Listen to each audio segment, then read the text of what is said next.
Doing something a little bit different today, aren't we? Yes. Something we've never done here before.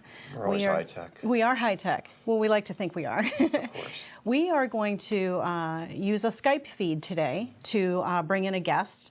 And it is Mr. Dan Simmons from the Institute of Energy Resources, located in Washington, D.C., and he is the Vice President for Policy. So we'd like to say welcome, Dan.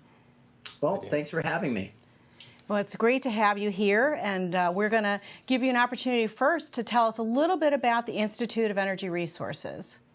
Sure. The Institute for Energy Research is a nonprofit located in Washington, D.C. and also Houston, Texas. And what we promote, what we talk about is energy, that energy is the lifeblood of the economy. We believe, for example, that freer markets in energy lead to better outcomes, that it leads to lower energy prices, which is good for everybody.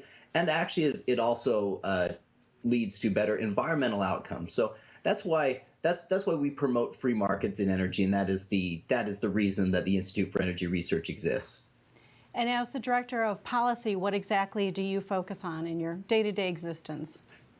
Day-to-day, what I work on is, first of all, making sure that everything that goes out is good and not containing errors. That's my number one job. But the second thing that we do is that in my job, what I do is just trying to promote the products that we put out. For example, a recent paper that we released is on the true cost of electricity, because one of the real challenges that we have today is, okay, how much does electricity cost from various sources? Because it isn't like maybe the gas station or something where you see the price all the time. Maybe once a month you see the price of electricity when you actually open your electricity bill. And I know that I don't even look at the price of electricity then. So, no. Just talking about the price of electricity, because it is critical to to getting the economy growing again. There's been a lot of misinformation, especially when it comes to coal and the low price and the safety features that we have, and how all the new technology has already improved the delivery of coal and the energy. Can you tell us a little bit about that and about Pennsylvania's place in the world energy market because of coal? Sure. Pennsylvania is, I think maybe in the past people thought of Pennsylvania as an energy powerhouse, and then coal production has decreased some in Pennsylvania. But the reality is that Pennsylvania has vast energy resources. The first oil well in the U.S. was drilled in Pennsylvania, which I think is pretty cool. Yes. We now have the natural gas boom that's going on because of hydraulic fracturing in Pennsylvania, and that is wonderful. And Pennsylvania has very large coal resources. In the past, people have thought of coal as a dirty resource, but the reality is that coal is only dirty if you're not applying today's technology to burn it and to use it in power plants. And one of the statistics that I like the most is since 1970 to today, our total use of coal increased by about 80%. However, total pollution emissions decreased by 70%. So over that time, from 1970 to today, we're driving more miles, the population has increased in the United States, we're using more energy of all types, and we're using more coal, and pollution is down. So, people that are concerned that coal equals pollution, that just isn't true anymore because of today's pollution control technologies. Well, I understand that your organization spends a lot of time working on talking about the advantages of using existing resources, coal being one of them. But there's a lot of new technologies out there that people are anticipating. Windmills, they're looking for all sorts of other ways to generate energy. So what do you think the comparison is between the new versus the old technologies? Well, the first thing is that that windmills aren't necessarily a new technology when it comes to energy. We've used windmills they've generated electricity for over 100 years. And really, when it comes to electricity, one of the most important things is the price. and the price of electricity generation from our existing sources, such as existing nuclear plants or existing coal, is very inexpensive. It's less than 4 cents a kilowatt hour, compared to, say, building new windmills, new wind turbines that cost almost 12 cents a kilowatt hour. So it's essentially, it is at least 3 times less expensive to use our existing power plants to generate electricity than building new ones. Well, that's pretty significant. It is. Yeah. It is a huge issue, especially when you consider that the average price of electricity in the United States is about 12 cents.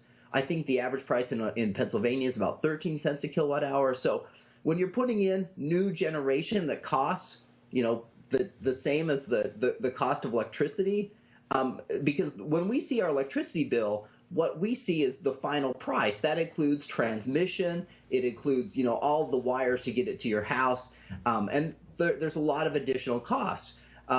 So the wholesale price of electricity is generally about 3 to 4 cents a kilowatt hour, not 12 cents. So when we're building new power plants that cost 12 cents a kilowatt hour, that means that we're going to be seeing higher electricity prices as we move to new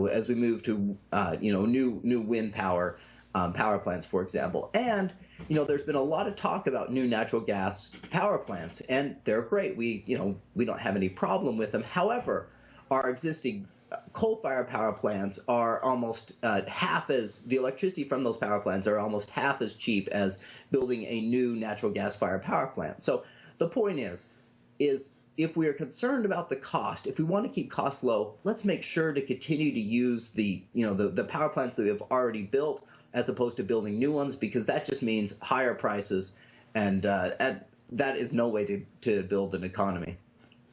Another issue would be the transportation of electricity, and the fact that you lose so much, so that since we're the center of coal and worldwide leader in energy, it makes more sense to have manufacturing come to where electricity can be transmitted at a shorter distance.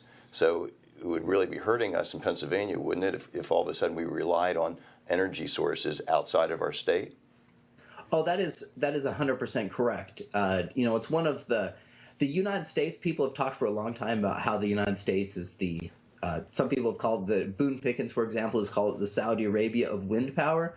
The problem is that wind power is in, it's like in a band in the Midwest, essentially from Texas up to North Dakota.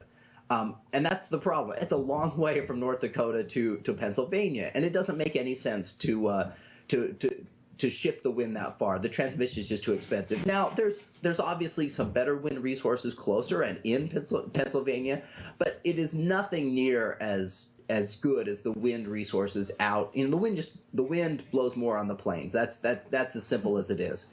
And so you're exactly right. One of the benefits of natural gas, one of the benefits of coal, one of the benefits of nuclear is a lot of those power plants are much closer to population centers and closer to manufacturing centers. In fact, obviously, you could build a coal-fired power plant right next to a manufacturing center, for example. So that is an important consideration as we're talking about building new power plants and using the ones that we currently have. Well, we know as an organization you have the opportunity to work with local state organizations, and you have a good partnership with the Pennsylvania Coal Alliance here in Pennsylvania.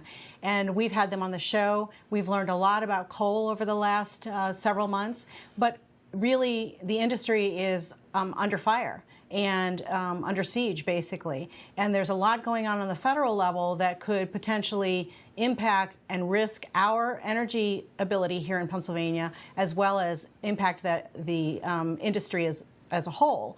Can you talk a little bit about the partnership with our Coal Alliance and what you're doing about the federal issues?